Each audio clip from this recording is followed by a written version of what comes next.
অপসারিত হলেন গৌড়বঙ্গ বিশ্ববিদ্যালয়ের উপাচার্য পবিত্র চট্টোপাধ্যায়।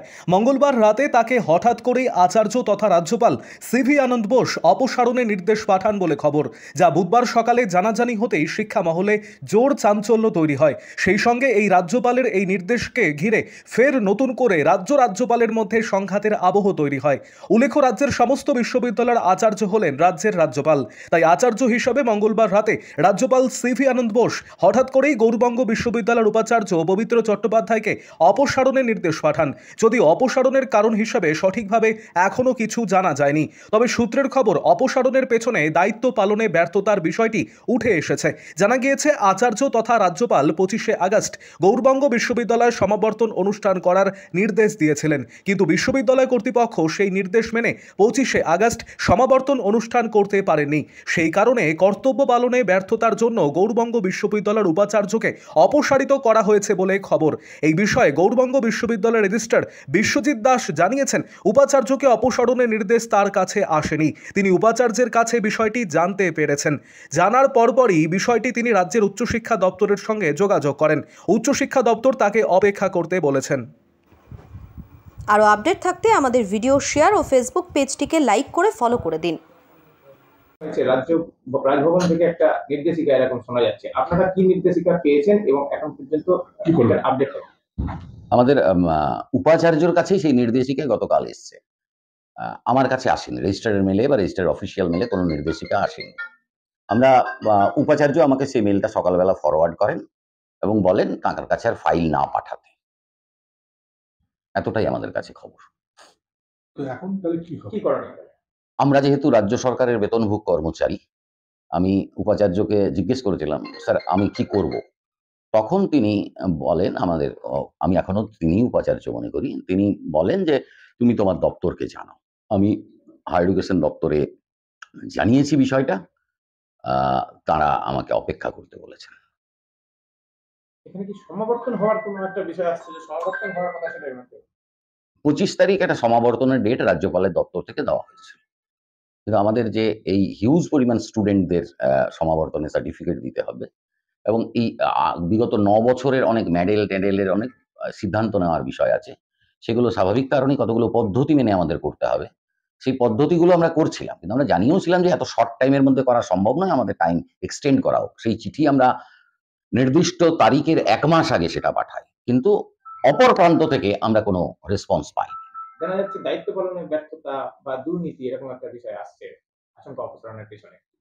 দায়িত্ব পালনের ব্যর্থতা, দুর্নীতি দুটো বিষয়ই দেখভাল করার জন্য রাজ্য সরকার আছে।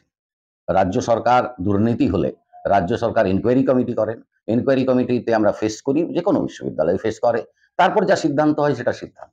যতক্ষণ না তার শেষ অবধি যাওয়া যায়, ইনকোয়ারি করে শেষ অবধি, তার আগেই যদি এই ধরনের উড়ো বিষয় বলা হয় যে দুর্নীতি বা দায়িত্ব পালনে ব্যর্থতা, সেটা তো perspective, man to man vary করে কে কোন ভাবে নেবেন। 25 তারিখে কনভোকেশন করতে পারেননি, এটা একটা বলছে, অ্যালিগেশন দিচ্ছে। আমরা তো স্বীকার করছি যে 25 তারিখ কনভোকেশন করা যায়নি, কারণ অন্য বিশ্ববিদ্যালয়ে কনভোকেশনের ডিউরেশনটা খুব অল্প, 2 বছর 3 বছর পড়ে আছে, আমাদের 9 বছর পড়ে আছে।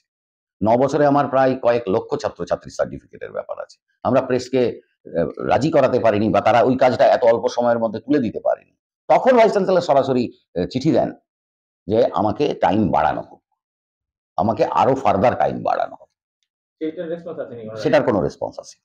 আজকে তো ভিসির একাধিক প্রোগ্রামও ছিল মালদা। আজকে প্রফেসর সুবর্ণ আইজাক বারিক, আপনারা সকলেই জানেন যে খুব বড় ম্যাথমেটিশিয়ান এবং হিজ 13 ইয়ার্স ওল্ড, তিনি আমাদের আমন্ত্রণে আমাদের বিশ্ববিদ্যালয়ে আসবেন 2টোর সময়।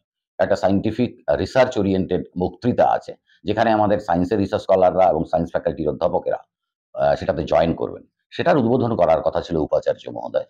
উপাচার্য মহোদয় আজকে আসেনি। এছাড়াও অনেক প্রোগ্রাম ছিল, বিকেলে 2টো মিটিং ছিল, সকালবেলাতেও একটা মিটিং ছিল। সেগুলো সবগুলোই আমাকে আপাতত পিছিয়ে দিতে হয়েছে। উপাচার্য বলছেন যে নির্দেশিকা পেয়েছেন এবং ওনাকে ফাইল না পাঠাতে। উচ্চশিক্ষা দপ্তর বলছে আপনাকে অপেক্ষা করতে। একটা কি অচলাবস্থার পরিস্থিতি বিশ্ববিদ্যালয়? দেখুন, বিশ্ববিদ্যালয় তো সমস্তটাই পরিচালিত হয় উপাচার্য কেন্দ্রিক। উপাচার্য রেজিস্ট্রারকে নির্দেশ দেন, রেজিস্ট্রার সেগুলো ইমপ্লিমেন্ট করার চেষ্টা করে। এখন আমি যদি সকালবেলা উঠে শুনি যে আমার ভাইস চ্যান্সেলর ফাইল পাঠাতে বারণ করছেন, কারণ তার কাছে ওই ধরনের চিঠি আছে, তাহলে আমাকে আমার সেকেন্ড অপশনে যেতে হবে। আমরা উচ্চশিক্ষা দপ্তরের সঙ্গে যোগাযোগ করেছি, উচ্চশিক্ষা দপ্তরের এই ধরনের ক্রাইসিস এর আগেও হয়েছিল, আপনারা জানেন, রজত কিশোর দেয়ের সময়। এবং আমাদেরকে তখন রাজ্য সরকার আমাদের পাশে দাঁড়িয়েছিলেন এবং অধ্যাপক রজত কিশোর দেকে রাজ্য সরকার রিইনস্টেট করেছিলেন। রজত কিশোর দে তারপরও কিছুদিন কাজ চালিয়ে গেছেন। তো আমাকে যে কোনো বিষয় আমি প্রাথমিকভাবে উপাচার্যকে জানাবো। উপাচার্য জানানোর কথা হায়ার এডুকেশন ডিপার্টমেন্ট, যেহেতু উপাচার্য জানাবেন না, কিন্তু আমাকে জানাতেই হবে। আমি সংঘাতটা কি রাজ্যপাল বনাম রাজ্য সরকারের জায়গায় চলে গেল? আমাদের সবচেয়ে বড় ক্ষতি হয়ে গেল যে আমাদের এখন এই সামনে অনেকগুলো কাজ ছিল। একটা ফিজ নিয়ে ছাত্রছাত্রীদের একটা সিদ্ধান্ত নেওয়ার বিষয় ছিল। আমাদের এটা একটা ইন্টারন্যাশনাল প্রোগ্রাম, আমরা 6 মাস ধরে যোগাযোগ করে প্রফেসর বারিককে এনেছি যাতে ছাত্রছাত্রীরা হয়। এছাড়াও হচ্ছে যে আপনার এই যে সামগ্রিক যে ডেভেলপমেন্টের কাজগুলো হচ্ছিল, ছাত্রছাত্রীদের পরীক্ষা হয়েছে এর মধ্যে, রিসার্চ স্কলারদের, তাদের রেজাল্ট আমরা বের করতে পারবো না উপাচার্য না থাকলে। সার্বিকভাবেই আমাদের একটা অচল অবস্থা সৃষ্টি হচ্ছে। অত্যাচার না কুকথা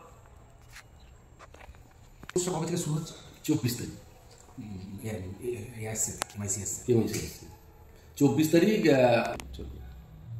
আপনার তো মালদা, আপনি বলুন না এরকম কেমন ক্যাম্পাসটা দেখছেন বলুন আপনারা? আমি অনেকদিন পরে এলাম। হ্যাঁ, অনেকদিন পরে এসেছি। কি আমাদের ইউনিভার্সিটি ছিল না, আমি বর্ধমানে বাহ, আমার ইউনিভার্সিটি একদম।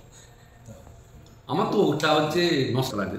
ওই যে পাঁচিল বরাবর যে জায়গাগুলো আছে, ধরুন খেলাধুলা হবে, বল পেরিয়ে যাবে, একটা গাছ ওদের সঙ্গে মিট করে বলেছি তোমাদেরকে কমিটিটাকে আমি খুব মান্যতা দেবো তখনই যখন কাজ করবে, কারণ আমি কাজে বিশ্বাস।